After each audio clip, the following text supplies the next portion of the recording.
Hello दोस्तों, स्वागत है आपका इस वीडियो में। और आज वाली वीडियो में हम क्लास 12th हिस्ट्री का जो एग्ज़ाम है आपका बोर्ड का, जो कि 30 मार्च को है, उसके जो भी इंपॉर्टेंट क्वेश्चंस है वो मैं आपको बताऊंगा। तीनों ही बुक के मैंने सारे के सारे जो भी एमसीक्यू हैं और 1 मार्क 2 मार्क के क्वेश्चन जो बनेंगे वो मैंने इस पूरी की पूरी वीडियो में ले लिए हैं। तो मैं चाहूँगा आप वीडियो को पूरा देखें और एक ही वीडियो से आपका पूरा का पूरा होल सिलेबस जो है वो आपका कंप्लीट हो जाएगा। साथ में अगर आप मेरी बातें ध्यान से सुनेंगे तो मैं अगर आपको कोई क्वेश्चन समझाऊंगा भी ना, तो वो 4 मार्क्स में या फिर 2 मार्क्स में आप लिखने को रेडी हो जाएंगे। तो अगर आप एमसीक्यू भी कर रहे हैं तो आप ये समझिए कि आप 2 मार्क्स कर रहे हैं, 4 मार्क्स कर रहे हैं, क्योंकि एक्सप्लेनेशन भी दूंगा मैं आपको। ठीक है, तो चलिए इस वीडियो को स्टार्ट करते हैं। देखिए, पहला क्वेश्चन पूछा आपका, the Harappan civilisation was discovered in 1921 में दयाराम साहनी द्वारा हड़प्पन सिविलाइजेशन की खोज हुई थी। अगला क्वेश्चन आपका, seals from the Harappan civilisation were made out of. तो जो भी सील्स थी बेसिकली जो मुहरे थी वो स्टीटाइट बेसिकली जो मुलायम पत्थर है उनकी सहायता से बनाए गए थे।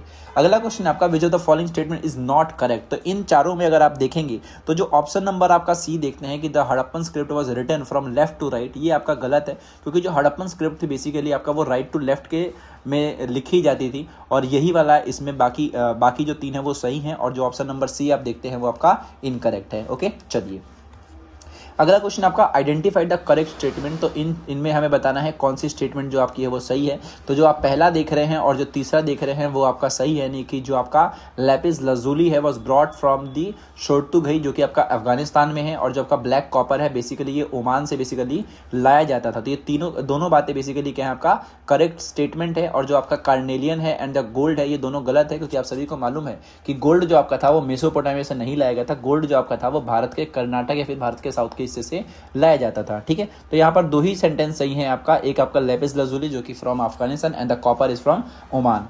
चलिए अगला क्वेश्चन आपका, आर्टिकल्स। तो आर्टिकल्स थे जो भी थे बेसिकली ये जो शेल जिसके जरिए बनाए जाते हैं ये कहाँ पर फाउंड हुए। तो ये आपका पाकिस्तान एक जगह है, पाकिस्तान में एक जगह आपका बालाकोट, वहां से एक तरीके से मिले थे। ठीक है, चलिए अगला आपका, writer of the story of the Indian archaeology. तो story of the Indian archaeology तो आपका वो REM व्हीलर ने एक तरीके से इसको लिखा था।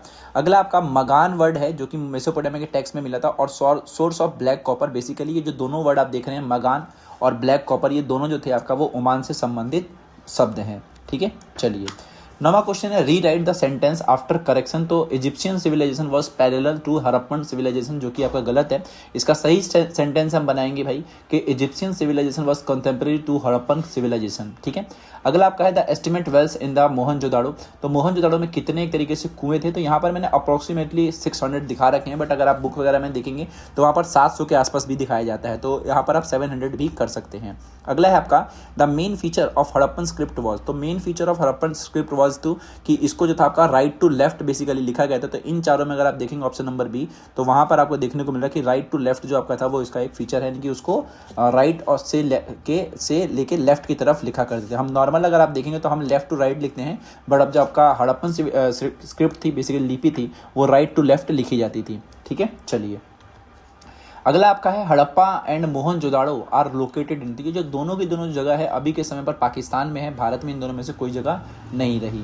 Harappan people had trade relation. तो हड़प्पा के जो लोग थे उनका जो संबंध बताया जाता है व्यापार से, वो ईरान, इराक और इजिप्ट से बताया जाता है। अगला आपका है, the first director general of ASI। ASI का मतलब होगा आपका आर्कियोलॉजिकल सर्वे ऑफ इंडिया। तो आर्कियोलॉजी सर्वे ऑफ इंडिया का जो फर्स्ट डायरेक्टर जनरल था वो अलेक्जेंडर कनिंघम थे। ठीक है, चलिए अगला आपका है, the number of signs in Harappan script were. तो नंबर ऑफ साइंस की अगर हम बात करें तो उसमें कितने चिन्ह थे, तो वो 375 से लेकर के 400 तक थे। अगला क्वेश्चन आपका, a major centre of craft production. तो मेजर सेंटर ऑफ शिल्प उत्पादन की अगर हम बात करते हैं वो तो आपका वो चनहुद्रो में पड़ता है बेसिकली, यानी कि चनहुद्रो बेसिकली एक ऐसी जगह थी जहाँ पर शिल्प उत्पादन देखा गया था, क्योंकि वहाँ पर बहुत सारे रॉ मटेरियल्स पाए गए थे। अगला आपका है, evidence of ploughed field is found in. Ploughed found field का मतलब है कि ऐसे खेत जो जोते गए थे बेसिकली ये काली बंगन में बेसिकली पाए गए थे। ठीक है, चलिए अगला क्वेश्चन है, main centre for shell object. Shell object का मतलब जो भी संघ की वस्तुएं थी वो बेसिकली जो आपका गुजरात आप देखते हैं उस गुजरात में एक जगह है नागेश्वर, वहां पर से मिली थी।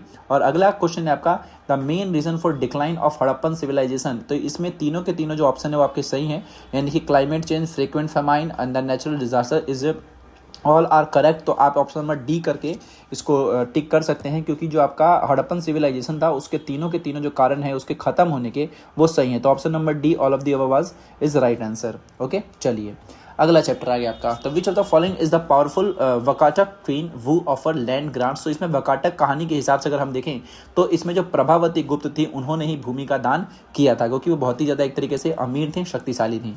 अगला है आपका Sudarshan lake of Gujarat was repaired bye. तो देखिए जो सुदर्शन लेक था आपका गुजरात का, वो रुद्र दमन के कार्यकाल में बेसिकली उसको क्या किया गया था, उसको रिपेयर किया गया था। अगला है विच पेयर इज करेक्ट। तो कॉइन्स के साथ जो सिक्के हैं, बेसिकली सिक्के जो है किस शासक से जुड़े हुए सही बताए गए हैं वो हमें देखना है। तो इसमें जो आप कॉपर कॉइन्स देखते हैं बेसिकली, तो कॉपर कॉइन्स जो आपका है वो योद्धाय शासकों द्वारा ही जारी किए गए थे, बाकी इसके अंदर गलत है। जैसे कि मान लीजिए पहला वाला लिखा है कि first gold coins modern rules, तो मॉडर्न रूल्स के टाइम पर गोल्ड कॉइन्स बेसिकली थे ही नहीं, 6 वाले उसके बाद के टाइम में आए थे, तो इसीलिए ये बाकी जो है आपका इसके अंदर गलत हैं। ठीक है, तो जो कॉपर कॉइन्स थे वो योद्धाय शासकों ने जारी किए थे, तो इसमें ऑप्शन नंबर जो आपका बी है वही आपका एक ठीक है।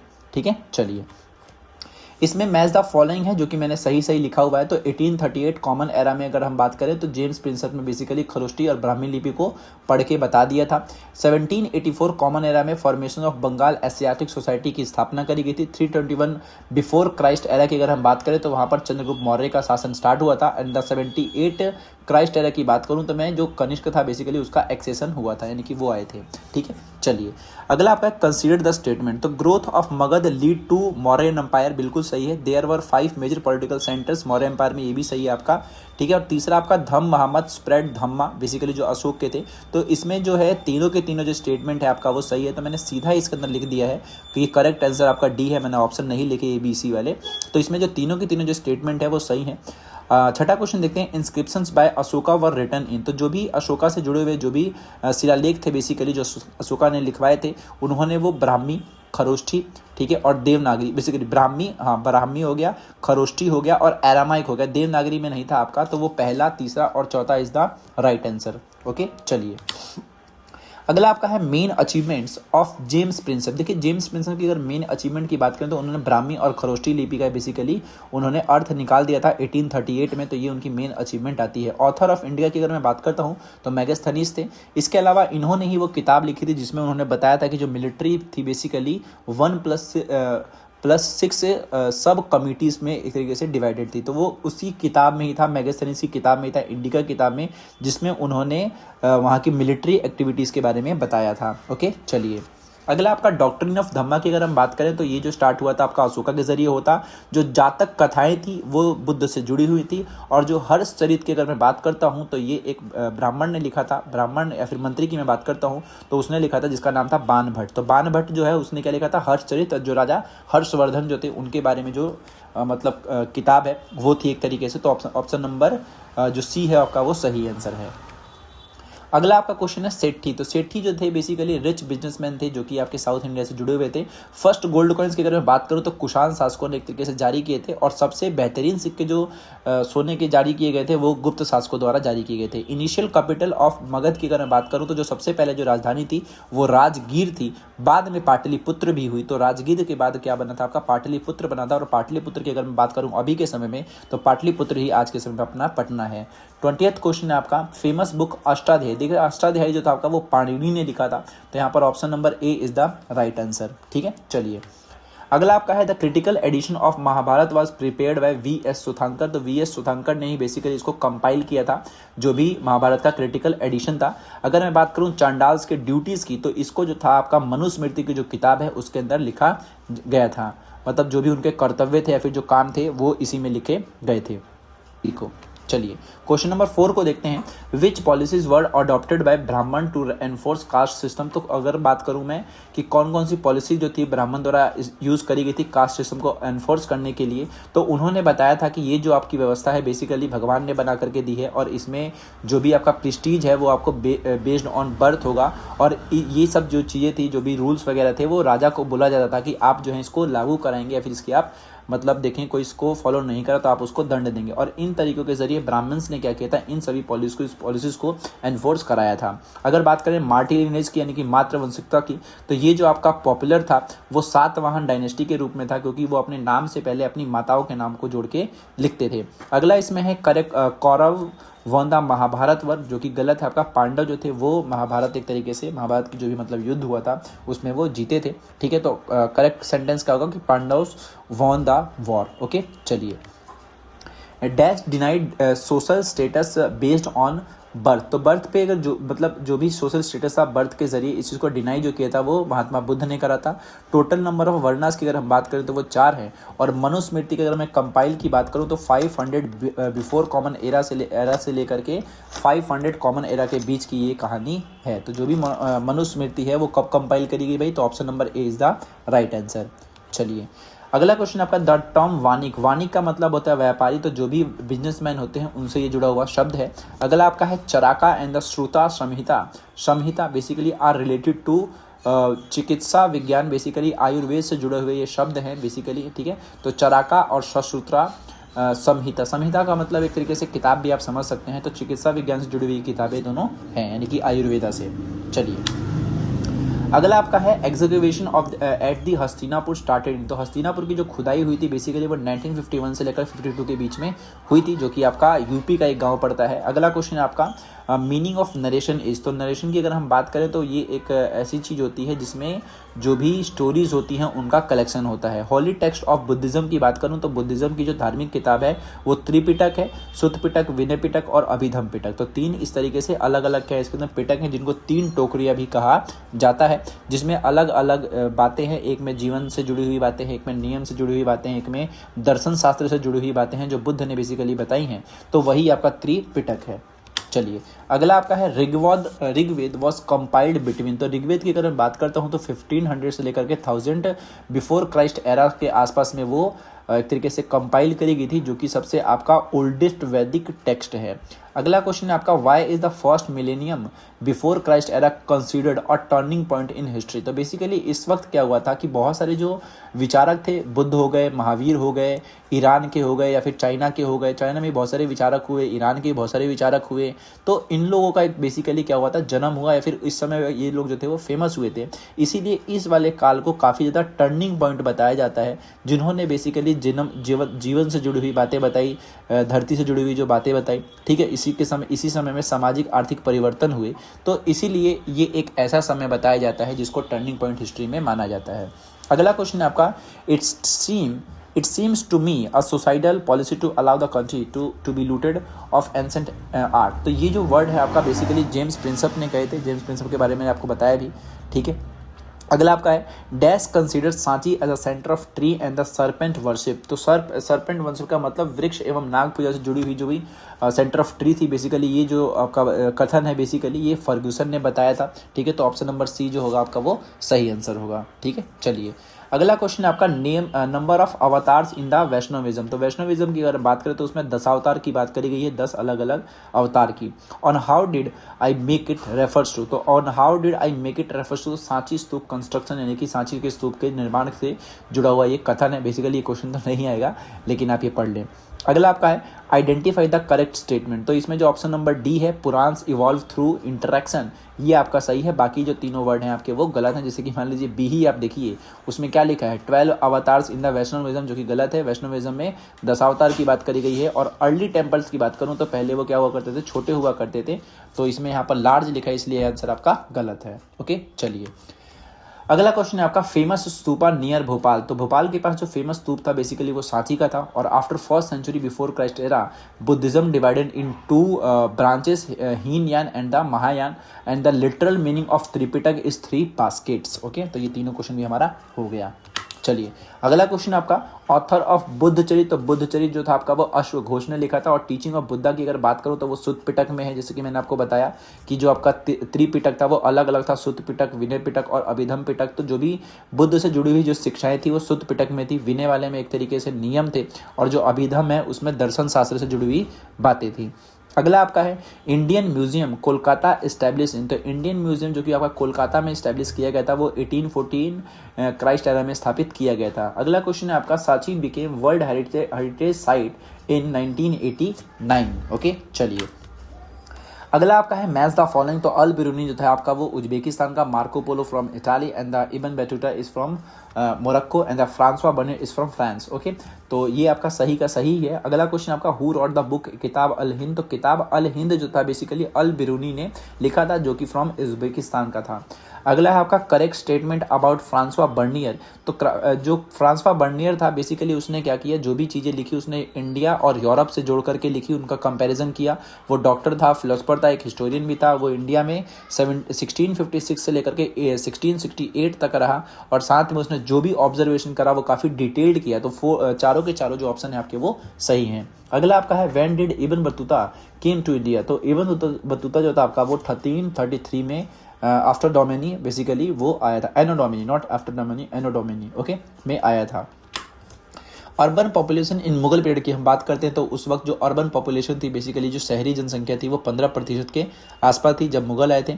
अगला है आपका largest city according to Ibn Battuta, तो दिल्ली जो था आपका वो लार्जेस्ट सिटी था इब्न बतूता के अनुसार। और अगला क्वेश्चन है आपका इसका कि Ibn Battuta was appointed as qazi, basically काजी को हम जज बोलते हैं, तो वो जो काजी नियुक्त हुआ था वो मोहम्मद बिन तुगलक के समय में ही हुआ था। ठीक है, तो अगर आपने तुगलकाबाद फोर्ट देखा होगा तो वो इन्हीं के द्वारा बनाया गया है। ठीक है, चलिए नवा क्वेश्चन है आपका हिस्टोरियन हु डिस्क्राइब इंपीरियल कारखाना, तो कारखाना जो था बेसिकली वो इब्न बतूता ने बेसिकली इसके बारे में डिस्क्राइब किया था। यूरोपियन ट्रैवलर इन 17th सेंचुरी वो फ्रांसवा बर्नियर था, और अकॉर्डिंग टू रिहला बिगेस्ट सिटी कौन सी थी, दिल्ली थी, जो कि मैंने आपको थोड़ी देर पहले भी बताया। रीजन फॉर ट्रैवलर की अगर हम बात करते हैं तो work, adventure, traders, soldiers, pilgrims, ये चारों के चारों ऑप्शन सही है, मतलब तीनों के तीनों सही है, तो option number D is the right answer. Bernier's view on Indian society, तो बर्नियर्स व्यू की अगर बात करूं इंडियन सोसाइटी पर तो यहाँ पर मध्य वर्ग नहीं था। ठीक है, और 15th क्वेश्चन है आपका इनकरेक्ट स्टेटमेंट अबाउट किताब अल हिंद, तो किताब अल हिंद से जुड़ी हुई इनकरेक्ट कहानी यही है कि ये जो था आपका पर्शियन में लिखा था, जबकि ये गलत है क्योंकि जो आपका किताब अल हिंद था वो अरबी भाषा में अरेबिक में लिखा हुआ था। Okay, Arabic. चलिए 16th क्वेश्चन है आपका correct statement about ibn Battuta, तो इब्न बतूता के बारे में बी ऑप्शन जो आप देखते हैं कि बॉर्न इन टेंसियर, ये आपका सही है। ठीक है, और ये लिखा है इसमें मुगल एम्पायर ट्रैवल करना, ये गलत है क्योंकि मैंने आपको बताया कि वो कौन था, तुगलका मोहम्मद बिन तुगलक, उसके कार्यकाल में आया था ये। अगला आपका है इनकरेक्ट स्टेटमेंट अबाउट बर्नियर, तो बर्नियर के समय में बर्नियर के बारे में जो गलत स्टेटमेंट है ऑप्शन नंबर आपका वो डी है, डिस्कस स्लेव, इसने इसके बारे में नहीं लिखा। ठीक है, मतलब जाति स्लेव यानी कि दास प्रथा के बारे में इसने नहीं लिखा। फ्रॉम यूरोप का था, कोर्ट फिजिशियन था, और बाइनरी ऑपोजिशन था, तो ये आपका सही है, जो ऑप्शन नंबर डी है वो आपका क्या है, आपका इनकरेक्ट स्टेटमेंट है। मैच द फॉलोइंग की बात करूं तो उल्लुक जो आपका है वो फुट पोस्ट होता है, दावा जो आपका होता है वो हॉर्स पोस्ट होता है। पोस्ट मतलब यहाँ पर डाक सेवा की बात करी गई है। बर्नियर ने कास्ट सिस्टम के बारे में बताया। ठीक है, और अल बिरूनी ने सती प्रथा के बारे में लिखा। ठीक है, और जो आपका कौन था फ्रांसवा बर्नियर, उसने एक तरीके से स्लेव्स के बारे में लिखा। तो तीनों ने अलग अलग चीज़ों पर लिखा था। तो ये क्वेश्चन भी एग्जाम में आता है कि बर्नियर ने कास्ट सिस्टम को कैसे क्रिटिसाइज किया, अल बिरूनी ने सती प्रथा के बारे में क्या लिखा, और जो आपका कौन था फ्रांसवा बर्नियर, उसने स्लेव्स के बारे में क्या डिस्कस किया। तो ये ध्यान रखें, तीनों क्वेश्चन आने के चांसेस ज़्यादा होते हैं। ओके, चलिए अगला आपका हु इज़ उलेमा, उलेमा जो होते हैं आपका वो स्कॉलर्स ऑफ इस्लामिक स्टडीज़ के उनको कहा जाता है, बेसिकली विद्वान की बात करी गई इस्लामी जगत की। अगला आपका literal meaning of Jagannath, Jagannath का मतलब होता है विश्व का स्वामी यानी कि lord of the world. Founder of the Veer Shaiva parampara जो थी आपका वो बासवन्ना था, इन्हीं के जरिए 12वीं शताब्दी के आसपास में क्या हुआ कि आपका बासवन्ना परंपरा बेसिकली जो वीर शैव परंपरा थी वो आगे बढ़ी। अगला है हु कंपोज पद्मावत, तो मलिक मोहम्मद जैसी ने पद्मावत को लिखा था, कंपोज किया था। First sultan to visit Khwaja Moinuddin Chishti shrine, basically उनकी दरगाह पर जाने वाला था, अल्तमश था। ठीक है, अल्तमश। अगला आपका है लीडिंग वैष्णविज्म सेंट इन असम, तो शंकर देव जो थे वो बेसिकली वैष्णविज्म सेंट थे आसाम के, तो यहाँ पर option number B is the right answer. अगला आपका है फाउंडर ऑफ दी खालसा पंथ, तो गुरु गोविंद सिंह जो थे वो खालसा पंथ के बेसिकली फाउंडर थे। करेक्ट स्टेटमेंट अबाउट मीराबाई, तो मीराबाई जो थी वो राजपूत प्रिंसेस थी, रविदास की वो क्या कहते हैं उसको स्टूडेंट थी। ठीक है, और द डिवोटी ऑफ कृष्णा थी and the live as a wandering saint, ये भी आपका सही है। तो यानी कि चारों के चारों जो ऑप्शन है आपका वो सही है, यानी कि ऑल आर करेक्ट। आपका अगला है आपका सूफी अडॉप्टेड ट्रेडिशन के, तो सूफियों ने बेसिकली शेविंग हेड, योगिक प्रैक्टिसेस, ऑफरिंग वाटर, ठीक है, और Boeing before shake and the mystical music, ये पांचों के पांचों जो ऑप्शन है आपके वो सही हैं। किसके बारे में? सूफियों के बारे में। ओके, चलिए अमीर खुसरो जो था वो निज़ामुद्दीन औलिया से मिला था। अगर आपने किताब देखी होगी तो उसमें एक पिक्चर भी है। तो अमीर खुसरो जो मिले थे वो किससे मिले थे? निज़ामुद्दीन औलिया से। Nayanar and the Alvar promoted total devotion, basically जो भी पूर्ण भक्ति थी, नयनार ने शिव की भक्ति को प्रमोट किया, अलवार ने विष्णु की भक्ति को प्रमोट किया। कंपाइलर ऑफ द आदि ग्रंथ साहिब जो थे, मतलब बेसिकली आदि ग्रंथ साहिब को कंपाइल किसने किया? तो गुरु अर्जन देव ने किया था। बेसिकली 10 गुरु थे टोटल खालसा में, तो मतलब सिख धर्म में बेसिकली। तो इसमें से एक और कौन थे? गुरु अर्जन, जिन्होंने क्या किया? आदि ग्रंथ साहिब को कंपाइल किया था। अगला क्वेश्चन आपका सिर्फ सूफी ट्रेडिशन इज रिलेटेड। तो देखिए सूफी ट्रेडिशन बेसिकली इस्लाम से जुड़ा हुआ है। सगुन भक्ति का अर्थ होता है जिसके अंदर आप एट्रीब्यूट्स को वर्शिप करते हैं, और साथ में इसके अंदर जैसे विष्णु हो गया, जो शिव हो गया, ये इसके सही एग्जाम्पल्स हैं। अगला आपका है वीर शैव ट्रेडिशन ओरिजिनेटेड इन कर्नाटका, जो कि आपका बासवन्ना ने स्टार्ट किया था। बाकी यहाँ पर मैच द फॉलोइंग है, तो कृष्ण भक्ति सेंट की बात करूँ तो मीराबाई थी। निर्गुण भक्ति सेंट की बात करूँ तो मैं कबीर थे। अलवार संत कौन थी? अंडाल थी। और नैनार सेंट की बात करूँ तो करईकाल अम्मैयार थी। ठीक है, तो ये दोनों की दोनों तो बेसिकली स्त्री हैं, अंडाल एंड द करईकाल अम्मैयार। मीराबाई तो ऑल्सो स्त्री, तो वो ठीक ही है। एंड द कबीर जो थे उसने निर्गुण भक्ति सेंट को प्रचार किया था। बेसिकली वो निर्गुण भक्ति के सेंट्स थे। ठीक है, चलिए अगला आपका है when did Harihara and Bukka establish Vijayanagara empire. तो हरिहर एंड बुक्का जो दो भाई थे, इन्होंने विजयनगर की स्थापना 1336 AD में करी थी। अगला आपका है which title was adopted by Vijayanagara rulers. तो विजयनगर के जो रूलर्स थे वो अपने आप को राय कहलाना पसंद करते थे। अगला है आपका Vijayanagara city was situated between the Krishna and the Tungabhadra नदी। तो ये सही है कि कृष्णा और तुंगभद्रा नदी के बीच में जो विजयनगर एम्पायर था, फिर जो विजयनगर सिटी था आपका, वो सिचुएटेड था। ठीक है, चलिए कृष्णदेव राय बिलोंग टू विच डायनेस्टी। तो यहाँ पर टोटल 4 डायनेस्टी थी, संगम, सुलभ, तुलुव, अराविदु। जो कृष्णदेव थे वो विजयनगर के साम्राज्य के सबसे बेहतरीन राजाओं में से एक थे, और वो जो थे वो तुलुव डायनेस्टी के थे। Hampi recognise as national importance site, तो 1976 is the right answer. Merchant group of in Vijayanagara, तो मर्चेंट ग्रुप जो था विजयनगर में, बेसिकली उनको क्या बोलते थे? सेट्टीज बोला जाता था। ठीक है, चलिए अगला आपका है महानवमी डिब्बा। तो महानवमी डिब्बा की बात करूं तो ये जो आपका था एक तरीके से ये एक ऐसी जगह थी, बेसिकली मतलब एक प्लेटफॉर्म था जहां पर पाठ पूजा करा जाता था। और रामनवमी का अगर आप आज मेरी वीडियो देख रहे हैं और यहाँ तक पहुँचे हैं तो आप समझिए कि जो रामनवमी का जो महोत्सव था वो महानवमी डिब्बा पर ही मनाया जाता था, क्योंकि बहुत ही ऊंचाई पर, कम से कम 40 फीट की ऊंचाई पर एक बहुत बड़ा प्लेटफॉर्म था जहाँ पर अपने राज्य के घोड़ों की पूजा करी जाती थी, बलि दी जाती थी। रामनवमी जैसा त्यौहार मनाया जाता था जिसको दशहरा भी कहते हैं बेसिकली, तो उसका कार्यक्रम जो था बेसिकली वो महानवमी डिब्बा पे मनाया जाता था।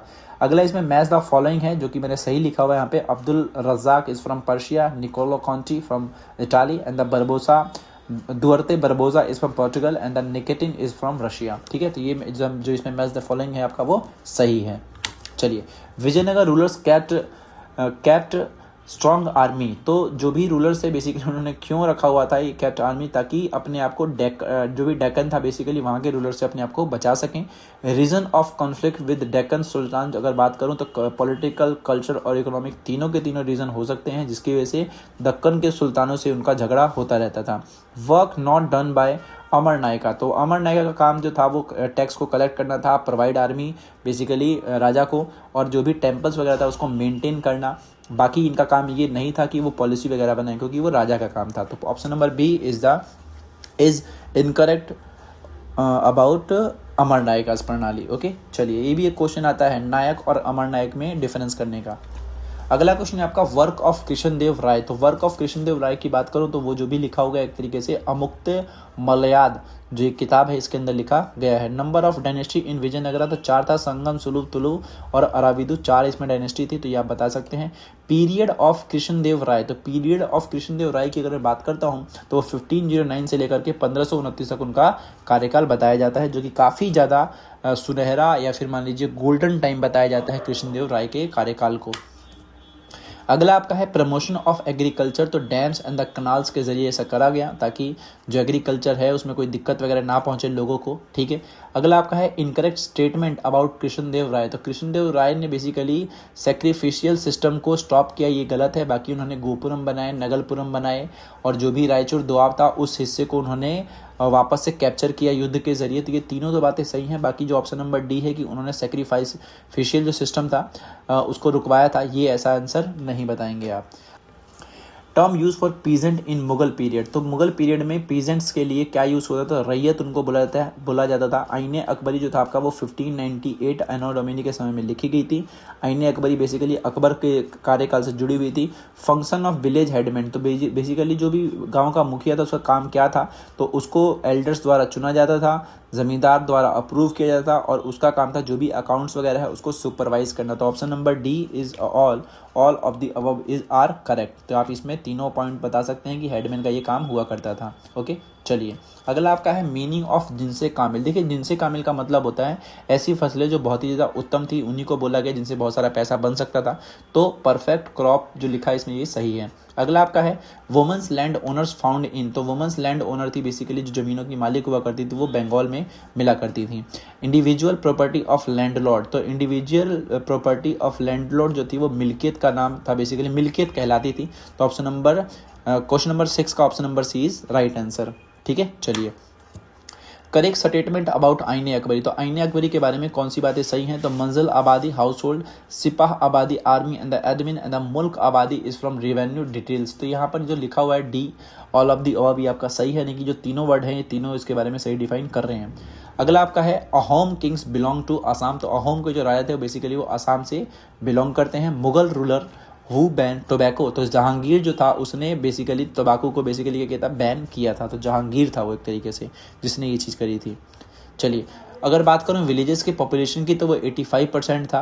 और राइटर ऑफ दी आईने अकबरी, तो आईने अकबरी का जो राइटर था वो अबुल फजल को बताया जाता है। Number of crops in Mughal period is 43, तो मुगल पीरियड में टोटल 43 किस्म की फसलें हुआ करती थीं। अगला है आपका नॉट अ जिनसे कामिल क्रॉप, तो कौन से जो इसमें फसल है वो जिनसे कामिल नहीं है, बेसिकली ऐसी फसल जिसको कैश क्रॉप्स कहते हैं। देखिए कैश क्रॉप होता है कॉटन, शुगर के एंड द ऑयल सीड, ये तीनों के तीनों जो आपका वो कैश क्रॉप है, और जो मेज़ है आपका वो जिनसे कामिल नहीं है। तो इस बात का ध्यान रखें कि जो भी कैश क्रॉप थी उनको जिनसे कामिल बोला गया था, जिससे बहुत सारा पैसा बनाया जा सकता था। तो मेज़ जो आपका है वो जिनसे कामिल नहीं है। अगला आपका है विलेज हेडमैन नॉन एज, तो विलेज हेडमैन को बेसिकली मुकद्दम भी बोलते थे, तो मुखिया यहाँ पर सही है, यानी कि ऑप्शन नंबर ए। अगला आपका है अकबरनामा कंपाइल इन, तो अकबरनामा जो था बेसिकली जो आपका उसी का हिस्सा है क्या, आईने अकबरी जो आपका उसी का हिस्सा है, तो वही आपका यहाँ पर लिखा गया कि कितने हिस्सों में था ये, कितने वॉल्यूम्स थे, तो इसका आप बताएंगे 3 वॉल्यूम्स। ओके, चलिए अगले क्वेश्चन पे चलते हैं। अगला आपका है रिवेन्यू ऑफिसर जो हुआ करता था उसको क्या बोलते थे, कनुंगो बोलते थे बेसिकली, जो भी राजस्व को इकट्ठा करते थे।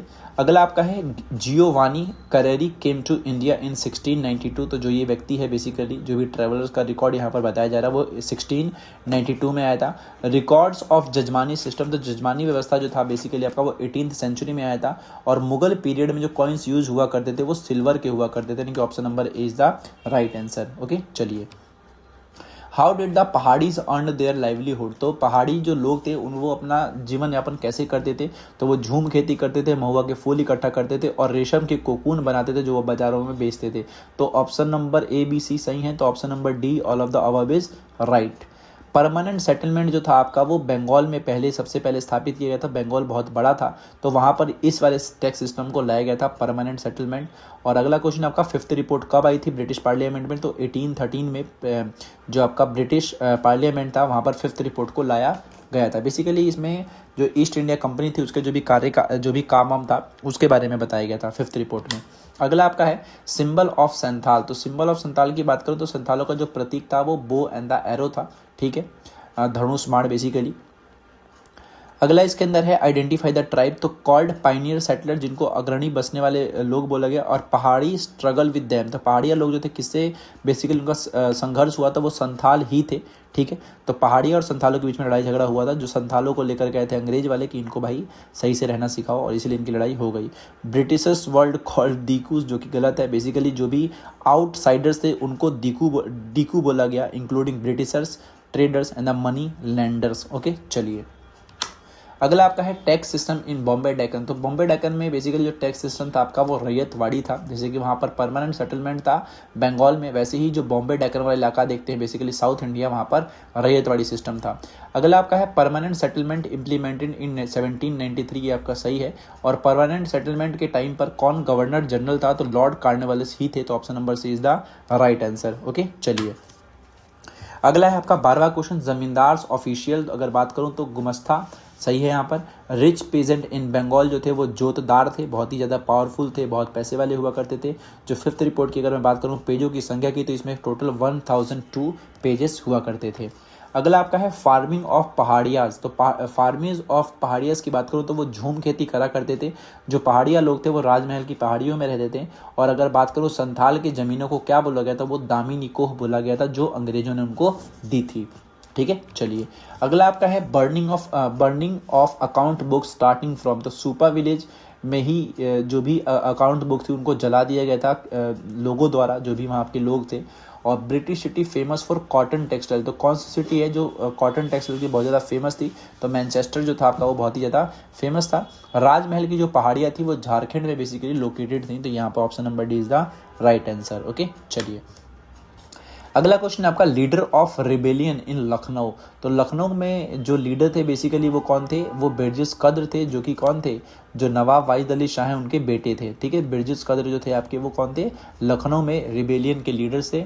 अगला आपका हु वाज नॉन एज डंका शाह। तो मौलवी अहमदुल्ला शाह को ही डंका शाह बोला जाता था। सब्सिडरी अलायंस की अगर बात करूं तो ये जो था आपका वो 1801 में अवध में इम्पोज किया गया था। ठीक है, चलिए अगला आपका है governor who introduce subsidiary alliance. तो लॉर्ड वेलेजली के टाइम पर ये जो था आपका सब्सिडरी अलायंस उसको इंट्रोड्यूस करा गया था। Correct the sentence. तो कुंवर सिंह लीड कोल ट्राइबल। तो कोल ट्राइबल जो थे आपका वो बुद्धू भगत द्वारा एक तरीके से उनके द्वारा लीड करे गए थे, ना ही कुंवर सिंह द्वारा। वॉक्ड इन पालकी और एजुकेटेड इन हैदराबाद बिकेम प्रीचर। तो ये कौन थे भाई जो थे ये, तो वो मौलवी अहमदुल्ला शाह ही थे। ठीक है, चलिए अगले पे चलते हैं। अगला क्वेश्चन आपका कि जो इन मेमोरियम जो पेंटिंग आप देखते हैं वो जोसेफ नोएल पैटर्न द्वारा बेसिकली वो बनाई गई थी। तो ऑप्शन नंबर ए इसका सही है। अगला आपका है असर्शन रीजन को हम छोड़ देंगे, हालांकि इसमें both correct and reason explain सही लिखा हुआ है। हाँ, तो जो मेमोरियम था वो जोसेफ नोएल पैटर्न ने ही बनाया था। अगर आप वो चित्र देखेंगे तो उसमें रिवल्स के बारे में दिखाया गया है, आपकी किताब में होगा ये। अगला है आपका गवर्नर जनरल ड्यूरिंग रिवॉल्ट। तो जब रिवॉल्ट हो रहा था तो उस वक्त भारत का गवर्नर जनरल कौन था, तो वो थे आपके भाई लॉर्ड कैनिंग, यानी ऑप्शन नंबर सी। अगला आपका है कि रिवॉल्ट कहाँ से स्टार्ट हुआ, तो मेरठ छावनी से स्टार्ट हुआ। और जो रिबल्स थे वो लाल किला पहुँचते हैं 11 मई को रमज़ान के महीने में। अगला है आपका लीडर चूजन एट दिल्ली। तो वहाँ पर दिल्ली से कौन चुना गया भाई, तो बहादुर शाह जफर, जो कि लाल किला में थे। अगला आपका नवाब ऑफ अवध रिमूव। तो नवाब जो थे अवध के वो कौन थे, नवाब वाहिद अली शाह थे, जिनको अंग्रेजों ने हटा दिया था। बरौत के लीडर की बात करूं तो वो शाहमल थे।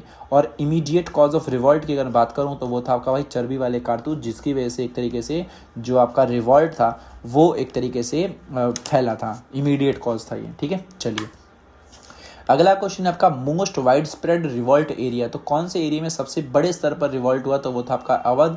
समरी सेटलमेंट पॉलिसी जो थी आपका वो डलहौजी लेकर के आए थे। और बंगाल आर्मी की पौधशाला किसको बोला गया भाई, अवध को बोला गया। और ब्रिटिश रीगेन दिल्ली। तो दिल्ली को दोबारा से ब्रिटिशर्स ने कब अपने कंट्रोल में कर लिया, तो वो सितंबर 1857 में कर लिया, यानी कि रिवॉल्ट के समय की बात हो रही है ये। अगला क्वेश्चन है आपका महात्मा गांधी भारत कब आए, तो 1915। फर्स्ट सत्याग्रह जो स्टार्ट हुआ था आपका वो चंपारण में हुआ था। महात्मा गांधी ने 3 छोटे छोटे सत्याग्रह किए थे, चंपारण, खेड़ा और एक था आपका अहमदाबाद वाला। तो सबसे पहला वाला जो था आपका वो चंपारण था। Time period of non cooperation movement. तो नॉन कॉपरेशन मूवमेंट जो आपका था वो 1920 से लेकर के 22 तक चला। फर्स्ट इंडिपेंडेंस डे सेलिब्रेटेड 26 जनवरी 1930। तो पहली बार जब भारत ने स्वतंत्रता दिवस मनाया था वो था आपका 26 जनवरी 1930। और इसी कारण की वजह से हमने 26 जनवरी को याद रखने के लिए रिपब्लिक डे मनाते हैं, और उस दिन भारत का संविधान लागू किया गया था। वायसरॉय ड्यूरिंग दांडी मार्च। तो वायसरॉय उस समय कौन था भाई, लॉर्ड इरविन था। ठीक है, गांधी इरविन समझौता इसीलिए हुआ था। उसके बाद अगला आपका है identify the place, movement name after it और लॉ ब्रोकन। तो इसके बाद उस जगह का नाम रखा गया और यहाँ पर कानून तोड़ा गया, तो वो था आपका दांडी यात्रा। यहाँ पे match the fair, Gandhi arrival 1915 सही है। सॉल्ट सत्याग्रह जो था आपका वो 1930 में हुआ।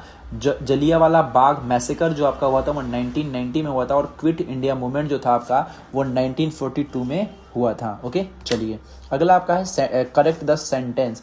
तो गांधी स्टार्टेड फर्स्ट सत्याग्रह इन खेड़ा, जो कि गलत था, मैंने आपको थोड़ी देर पहले ही बताया कि चंपारण में पहला सबसे सत्याग्रह हुआ था। अगला आपका असर्शन रीजन है, दोनों के दोनों सही है कि Gandhi wrote cotton clothes wore cotton clothes उन्होंने पहनना स्टार्ट किया 1921 में। To connect with poor people, तो ये दोनों सही है कि गांधी ने कॉटन के जो कपड़े थे 1921 में पहनना स्टार्ट किए ताकि वो अपने आप को गरीब लोगों के साथ कनेक्ट कर पाएँ या वो लोग इनके साथ कनेक्ट हो पाएँ। तो बोथ करेक्ट एंड मतलब basically assertion and reason are correct. अगला आपका है Gandhi withdraw non cooperation movement after, तो गांधी ने नॉन कॉपरेशन मूवमेंट जो था आपका वो चौरी चौरा इंसिडेंट के बाद वापस ले लिया था, क्योंकि जो आपका आंदोलन था वो अहिंसक हो गया था, हिंसक हो गया था। हिंसक में मारधाड़ होती है, हिंसक में नहीं होती है। अगला क्वेश्चन देखते हैं करेक्ट स्टेटमेंट। तो करेक्ट स्टेटमेंट की बात करूं तो गांधी साउथ अफ्रीका से 1915 में आए। पहला सत्याग्रह उन्होंने साउथ अफ्रीका में करा और चंपारण का जो सत्याग्रह था वो 1917 में हुआ। तो तीनों के तीनों सही हैं। मूवमेंट स्टार्टेड इन अगस्त 1942 में क्विट इंडिया मूवमेंट चला था। जलियांवाला बाग मैसेकर बेसिकली अमृतसर में हुआ था, वहाँ पे बैसाखी का मेला लगा हुआ था। तो ऑप्शन नंबर डी सही है इसके अंदर। अगला चलते हैं खिलाफत मूवमेंट जो था आपका वो अली ब्रदर्स यानी कि मोहम्मद अली और शौकत अली के द्वारा चलाया जा रहा था। मेकिंग ऑफ महात्मा जो था ये किसके द्वारा कहा गया, लुई फिशर द्वारा कहा गया। इसमें से हमें बताना है इनकरेक्ट अबाउट लाहौर सेशन, तो ये जो था आपका वो पटेल द्वारा प्रिसाइड किया गया, जो कि आपका गलत है। जबकि लाहौर सेशन के बारे में सही बातें हैं कि ये दिसंबर 1929 में हुआ था। इसमें कंप्लीट इंडिपेंडेंस की बात करी गई थी और 26 जनवरी 1930 को ये सेलिब्रेट किया गया, जो कि मैंने थोड़ी देर आपको पहले ही बताया कि हमने पहला अपना स्वतंत्रता दिवस 26 जनवरी 1930 को मनाया था। तो option number C is the wrong answer. ठीक है, चलिए women participated in large number first time, तो कौन से मूवमेंट में जो वुमेन्स थी वो जुड़ी थी, सिविल डिसओबीडियंस मूवमेंट जो था आपका जिसमें सॉल्ट सत्याग्रह हुआ था उसमें जुड़ी थी। क्रिप्स मिशन का जो प्रपोजल था वो इंडियन डिफेंस मेंबर में बताएंगे आप। अगला इसमें कि parallel government during Quit India, तो parallel government during Quit India जो आपका था वो मेदिनीपुर और सतारा का बताएंगे। ठीक है, और 20वां आपका है a bunch of old letters written by, तो बंच ऑफ ओल्ड लेटर्स जो था आपका वो जवाहरलाल नेहरू द्वारा लिखा गया था। ठीक है, चलिए अगला क्वेश्चन है कॉन्स्टिट्यूशन केम इनटू फोर्स, तो भारत का संविधान जो फोर्स में आया बेसिकली उसको लागू किया गया वो 26 जनवरी 1950 में किया गया। कॉन्स्टिट्यूशनल एडवाइज़र जो थे आपके वो BN राव थे। ड्राफ्टिंग पीरियड ऑफ कॉन्स्टिट्यूशन की बात करूं तो दिसंबर 1946 में बनना स्टार्ट हुआ, नवंबर 1949 में वो बन करके तैयार हुआ। तो ये जो आपका था वो ड्राफ्टिंग पीरियड था किसका, कॉन्स्टिट्यूशन का। अगला आपका है हु फ्रेम द कॉन्स्टिट्यूशन, तो कॉन्स्टिट्यूशन को किसने फ्रेम किया ये पूछा गया है, तो कॉन्स्टिट्यूएंट असेंबली ने। अगला आपका है Motilal Nehru moved objective resolution, तो ये गलत है क्योंकि ऑब्जेक्टिव रेजोल्यूशन जो था आपका वो 13 दिसंबर 1946 को जवाहरलाल नेहरू लेकर के आए थे संविधान सभा के सामने। अगला इसमें मैच द फेयर पेयर्स हैं, तो SN Mukherjee chief planner, BN Rao constitutional adviser, BR Ambedkar renowned lawyer and the KM Munshi is a famous economist, तो यहाँ पर ये सही है चारों के चारों। चलिए अगला अगेंस्ट सेपरेट इलेक्टोरेट कौन ये व्यक्ति है जिसने सेपरेट इलेक्टोरेट की बात करी थी और जिसने कहा था नो डिवाइडेड लॉयल्टी, तो ये थे आपके GB पंत। अगला हमारा है कॉन्स्टिट्यूशन बेस्ड ऑन, तो कॉन्स्टिट्यूशन बेस्ड जो था हमारा गवर्नमेंट ऑफ इंडिया एक्ट 1935, यानी कि जो भारत का संविधान है उसमें 75% जो हिस्सा है वो गवर्नमेंट ऑफ इंडिया एक्ट 1935 से लिया गया है।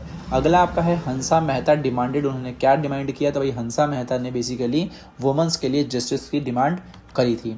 अगला है आपका प्रेसिडेंट रूल से जुड़ा हुआ आर्टिकल, तो है आपका आर्टिकल नंबर 356 जिसके जरिए किसी भी राज्य में राष्ट्रपति शासन लागू होता है।